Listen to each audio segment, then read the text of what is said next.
Hi, it's Maria from the Tarot Shop, and as you can see, we're going to take a walk through the Tarot of the Witch's Garden. This is a brand new release are we in September already? August. And we are in September, but it was in August. It's Sasha Graham and the art by a lady called Natasa Ilincic. I'm afraid I can't say it. So it's a standard Llewellyn deck, as in the box. Very large boxes. They tend to come as a big box with a magnetic clip. And let's have a look at the book. So that's the box. Put it to one side. There are the cards and the book. The lovely thing about Sasha is she's always so thorough in her books. So you've got, it's a full colour guidebook. At the beginning, she introduces, obviously the creation of the deck, really, like the story about why it was created and what she hopes to have achieved with that. They tend to do that. How to use the book is set up in 4 parts. Read it all the way through. Well, basically you go through all the meanings of the cards, and you also have the spreads, etc., at the end. There we go. So she's got some quite nice spreads here. Feels as if I'm missing out on something. It feels like it's quite in depth there. So you basically go, yeah, you've got all the mains, so you've got the reversals, etc. So part 1, part 2, part 3, part 4. Right, let's have a look at these cards. What does she say here? Right, filled with archetypal animal, plant and mineral energies. So you've got the whole kingdom there. Tarot of the Garden, Witch's Garden features a gorgeous landscape created for witches like you.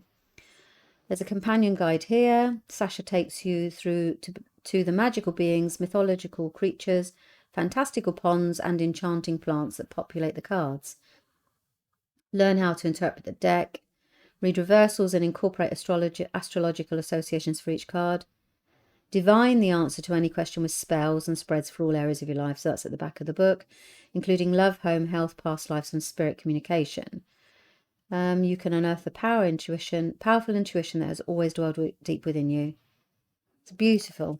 It's just so gorgeous. Right, let's have a look at the cards. Now, the good thing is about this is that they are sometimes Llewellyn produce like a full gloss, and the cards they stick together. It's this is not this it's not this experience. They have like I don't know if you can see, like a linen quality to them. So they've got a nice grip on them on the front and the back. So they actually handle extremely well when you're doing the spreads. If you ask somebody to choose a card, very, very, very good. I do like them actually. The quality of the card is great. Not thick. You don't want them too thick because then they're hard to handle. Really nice deck. Okay, so the quality of the card. Now they're like an olive green on the back here, and you've obviously got the symbols here. And without any further delay, let's have a look. Now they're Rider-Waite based, so we should recognize the images straight away. The Fool is stepping off into the unknown. The Magician, as above, so below. She's bringing creation down to the earth from the divine. The High Priestess holds all the secrets, the inner secrets of the world. Connects to the divine Empress. She's giving birth. So we've actually got a pregnant Empress here. So she's about to give birth to creativity. The Emperor's ruling his kingdom, takes it very responsibly. And the Hierophant. Now this is excellent because it's a wise woman. So we have the knowledge that we're sharing with those that need it. And she's taken that knowledge from the divine. And the Lovers. There's such division about this card because they say it's about a choice. Well, we choose to either, I mean, these days it's a choice, isn't it, to actually get involved with somebody in the first place anyway. So they make that choice, and it's also about that kind of passion. You can see the passion on their faces there, the true love. The Chariot, this is about willpower, taking control, exactly the same as it is in the Rider-Waite. Oh, and she's using a bear. So in the Strength, instead of the lion, we're using a bear in the bear cubs. One of the fiercest creatures, and she has the gentleness and the compassion to be able to allow that big creature to be able to open its jaws without fear. The Hermit, so she's taking some time alone. She's just coming out or going in? She's going out into the world now. She's had her reflection time. Justice. The Sword of Truth and Balance. The Wheel of Fortune. So we're using the same names, which is very transferable for Rider-Waite. Evolution. The Hanged Woman as opposed to the Hanged Man. Delays and death, which is rebirth. Interesting that the child is offering a squash, isn't it? A pumpkin. Oh. See, it fears the man, cripples the man, but the child has no fear. Temperance, so we're getting the balance right. It's about patience and balance. And the Devil, it's all about procrastination, delays. You can see like, oh, shall we, shan't we? It's that kind of delays to that. The Tower, it was built on very unstable ground, which is why it's now falling down. But look, the animals are there to catch them. The Star. I love this card. Hope, inspiration. It's gorgeous. You see she's looking, doesn't even need to watch what she's doing, but she has absolute faith that this is her time. The Moon. And there's the path still. Aren't these lovely? I do like the fact that actually they haven't changed the names. We'll see if they do when the sets, when they go through the suits in a second. The Sun, interesting, so you've got 2 children as opposed to 1, which is nice because it's that, I mean, this is a card about success, isn't it? So, and joy and happiness, it's happiness, success, what creates what the sun does for us in our lives. And it's interesting that that you have the 2 here because it makes it feel less lonely, that card. Judgment. You're waking people up, and it's nice not to see those awful coffins, isn't it? There's a wake-up call. Your life is waiting. All of these wonderful things that life has to offer you. Follow me. The divine always says, follow me. The world. The world is at your feet. Still, there's the feet. There's the world. I always say that card is the world is at your feet. So Ace of Wands. So we're sticking with the wands. That's good. Haven't changed those. The 2. She needs to make a decision.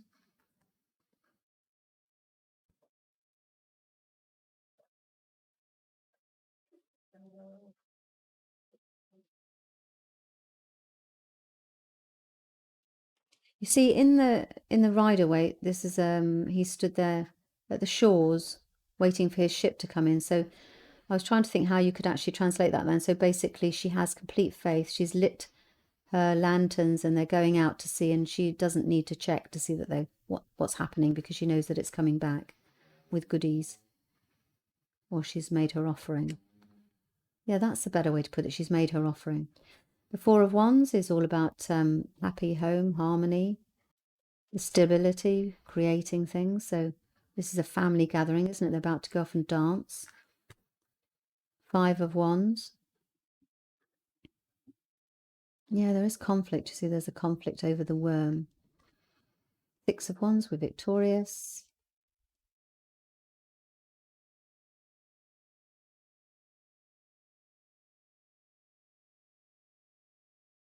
Yeah, I mean, she's holding her, she's leading the way, isn't she?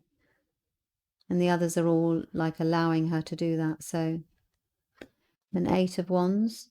You see that, you remember in the Rider-Waite, this is about having all those wands in the air and not really, and I always say it's like a spinning plate, so it actually does it really well because it's like it's a spinning game to make sure nothing falls. She certainly looks more cheerful than the Rider-Waite, doesn't she? Because he always looks quite down. So this is you've been so active, you've been defending your position, you know, you are literally almost ready to give up, but you're not because you're about to rise again. And this is about almost completing a task, but it's been exhausting. The 10, you've done it, but you're carrying, also you're carrying the burden and responsibility. It's a huge responsibility, the 10 of Wands. You're carrying the burdens or the weight of the world on your back. And then we've got Cups. Oh, isn't that lovely? Artwork's gorgeous. The union, coming together of 2 people. Very, very, very lovely cards. 3 of Cups, so this is a celebration. Yeah, and this is still the look, I'm offering you this and we can have fun. Not interested. I'm sorrowful. And this is loss. So that's handled very well, isn't it? Nostalgia.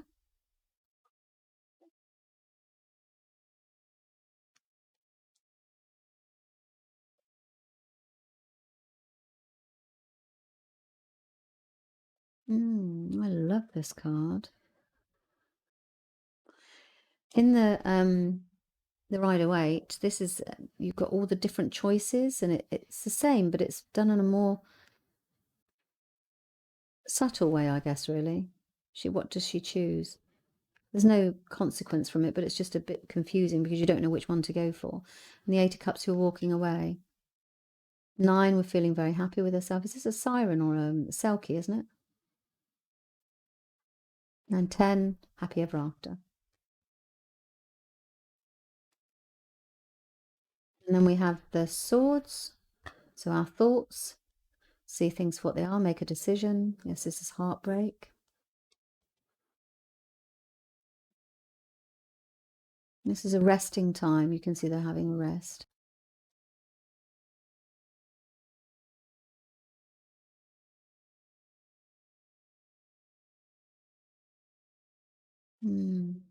This is loss, this card. So, and isolation.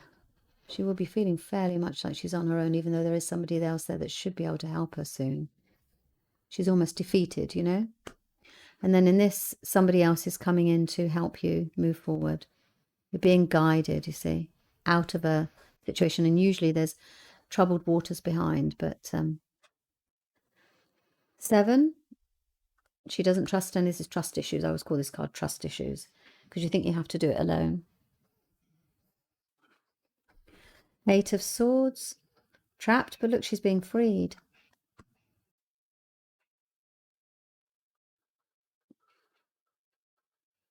Just checking out the light there because there seems to be a light on it, but I don't know why, because there's not actually any light here today. It's nice and sunny. That's from the camera. So the 9 of Swords.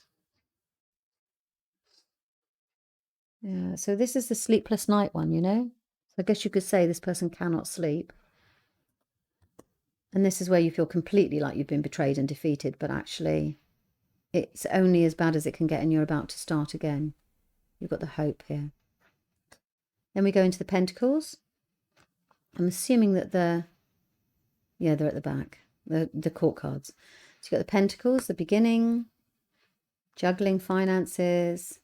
This is the apprenticeship card. You can see he's quite young and just starting his work. The 4, we're holding on. Goodness me, so much so that we're turned into a stone sculpture. Very good. And this is the church. You see where we are. Literally, you have that. I always say that this is financially you believe that you're out in the cold. You can see that. This is generosity. She's wondering how she can improve her finances. This is a master craftsman. You can see she's mature, she's very skilled, and she's teaching others, which is lovely.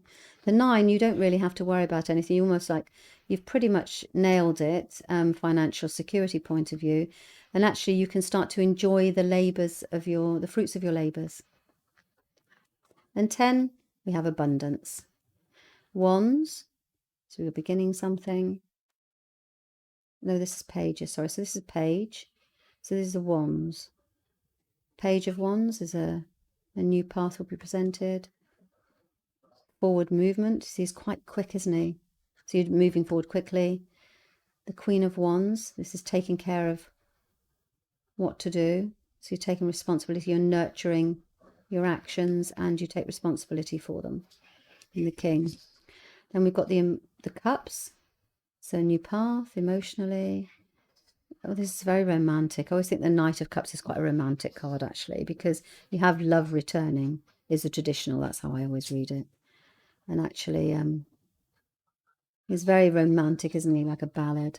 And you have the Queen, so she's taking care of her feelings and those of others. So it's nurturing. And this is responsible nurturing. Looks a bit like Poseidon, doesn't he?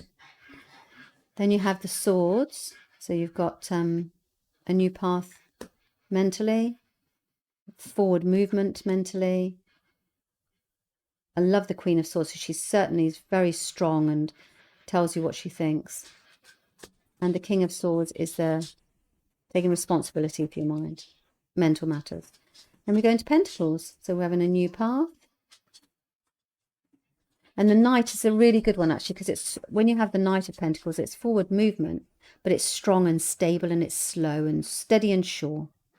And that's beautifully portrayed by not having a horse and having a buffalo. Or is that a bison?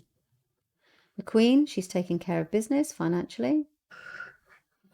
And the King is taking responsibility. So actually, what do you think? I think they're gorgeous. They are really easy to handle. Lovely artwork. And borderless as well. I do like borderless decks. So those are the Witch's Garden. I can see why they've become so popular straight away, by Sasha Graham, and this lovely lady's name. Okay, so thank you very much for your time.